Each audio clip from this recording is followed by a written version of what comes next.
Welcome to my channel ഓളവും തീരവും. Hi dears, എല്ലാവർക്കും പുതിയ വീഡിയോയിലേക്ക് സ്വാഗതം. ഇന്നത്തെ വീഡിയോ എല്ലാവർക്കും ഉപകാരപ്രദമായിട്ടുള്ള ഒരു അറിവ് ഷെയർ ചെയ്യാൻ വേണ്ടിയിട്ടാണ്. അപ്പോൾ ഞാൻ പനിക്കൂർക്കയിലയാണ് അന്വേഷിച്ച് പോയിക്കൊണ്ടിരിക്കുന്നത്. ഇവിടെ ഞാൻ പനിക്കൂർക്കയില നട്ടുപിടിപ്പിച്ചിട്ടുണ്ട്. എല്ലാവരുടെ വീട്ടിലും പനിക്കൂർക്കയിലയും ഒരു തുളസിയുടെ തൈയും നിർബന്ധമായിട്ട് നട്ടുപിടിപ്പിക്കണം. അത്രയ്ക്ക് യൂസ്ഫുൾ ആണ് നമുക്കത്. അപ്പോൾ ഇതിൽ നിന്നൊരു 4-5 ഇല പൊട്ടിച്ചെടുക്കാം. ഞാനിപ്പോൾ ഇതിൽ നിന്ന് ഒരു 7 ഇലയാണ് പറിച്ചെടുക്കുന്നത്. ഇത് തുളസി ഇലയാണ്. തുളസി ഇലയുടെയും ഒരു 4 തുമ്പ് പൊട്ടിച്ചെടുത്താൽ മതി. അപ്പം ഞാനിത് പറിച്ചു വെച്ചിട്ടുണ്ട്. ഞാനിത് പറിച്ചു വെച്ചിട്ട് ഈ മരുന്ന് ഉണ്ടാക്കാൻ പോയപ്പോഴാണ് ഓർത്തത്, എന്നാൽ ഇത് എല്ലാവർക്കുമായിട്ട് ഷെയർ ചെയ്യാം, അറിയാത്തവർക്ക് ഇത് ഉപകാരമാവട്ടെ എന്ന് വിചാരിച്ചിട്ട്. അപ്പം ഞാനിവിടെ ഇല പറിച്ച് നന്നായിട്ട് കഴുകി വെച്ചിട്ടുണ്ട്. ഈ പനിക്കൂർക്കയുടെ ഇലയുടെ കടിയിൽ മണ്ണ് പറ്റിയിരിക്കും, നമ്മളറിയില്ല. അപ്പോൾ കഴുകുമ്പോൾ ശ്രദ്ധിച്ച് കഴുകുക. 3-4 പ്രാവശ്യം നന്നായിട്ട് കഴുകിയെടുക്കണം.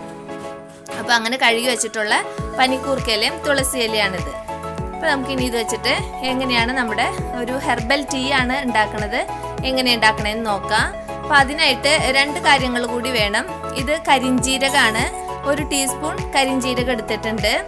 പിന്നെ 1/2 ടീസ്പൂൺ നല്ല ജീരകവും. ഇപ്പോൾ നിങ്ങളുടെ കയ്യിൽ കരിഞ്ജീരകം ഇല്ലെങ്കിൽ നല്ല ജീരകം ഇട്ട് മാത്രമായിട്ടും ചെയ്യാം. അപ്പോൾ ഈ ആസ്മ പോലെയുള്ള ശ്വാസമുട്ട് പോലെയുള്ളവരൊക്കെ ഉണ്ടെങ്കിൽ തീർച്ചയായിട്ടും നിങ്ങൾ കരിഞ്ജീരകം അങ്ങാടിക്കടയിൽ നിന്ന് വാങ്ങിയിട്ട് തന്നെ ഇത് ചെയ്യുക. അതല്ല, സാധാരണ ജലദോഷം, ചുമ അങ്ങനെയുള്ള ചെറിയ രീതിയിലുള്ളതാണെങ്കിൽ ഈ പനിക്കൂർക്കയിലയും തുളസിയിലയും സാധാരണ ജീരകവും മതി. അപ്പോൾ കരിഞ്ജീരകം ഉണ്ടെങ്കിൽ മസ്റ്റായിട്ടും അത് തന്നെ എടുക്കണം. അത് ഒരുപാട് അസുഖങ്ങൾക്കുള്ള മരുന്നാണ്. അപ്പോൾ നമുക്കൊരു പാത്രം അടുപ്പത്ത് വയ്ക്കാം. ഏത് പാത്രത്തിലാണോ നമ്മൾ വെള്ളം തിളപ്പിക്കാൻ ഉദ്ദേശിക്കുന്നത് ആ പാത്രം അടുപ്പത്ത് വെച്ച് നന്നായിട്ട് ചൂടാവുമ്പോൾ ഈ ജീരകങ്ങൾ 2ഉം ഇട്ടിട്ട് നന്നായിട്ട് വറുക്കുക. വറുത്തതിന് ശേഷം അതിലേക്ക് വെള്ളം ഒഴിച്ചു കൊടുക്കണം ആവശ്യത്തിനുള്ള. അപ്പോൾ വെള്ളം ഒഴിക്കുമ്പോൾ ഒരു കാര്യം ശ്രദ്ധിക്കണം, നമ്മൾ ഈ നമ്മുടെ പാത്രം നന്നായിട്ട് ചൂടായിട്ടിരിക്കുകയായിരിക്കും. അപ്പോൾ പൊട്ടിത്തെറിക്കാനുള്ള ചാൻസ് ഉണ്ട്. അപ്പോൾ അത് സിമ്മിലേക്ക് ആക്കിയതിന് ശേഷം പാത്രം ജസ്റ്റ് അടുപ്പിൽ നിന്ന് മാറ്റിയതിന് ശേഷം വെള്ളം ഒഴിച്ചിട്ട് വീണ്ടും അടുപ്പിലേക്ക് വയ്ക്കുക.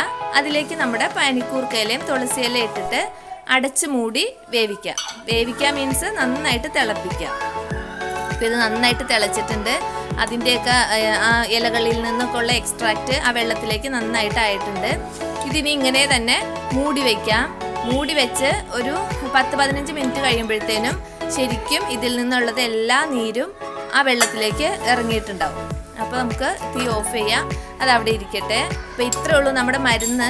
പക്ഷേ ഇത് വളരെ എഫക്റ്റീവാണ്. കൊച്ചുകുട്ടികൾക്കും മുതിർന്നവർക്കും എല്ലാവർക്കും ഒരുപോലെ എഫക്റ്റീവായിട്ടുള്ള മരുന്നാണ്. ഞാൻ അനുഭവത്തിൽ നിന്നാണ് ഷെയർ ചെയ്യണത്. അപ്പോൾ ഇങ്ങനെയുള്ള വിഷമങ്ങളുള്ള എല്ലാവരും ഇത് തീർച്ചയായിട്ടും ഉപയോഗിച്ച് നോക്കണം.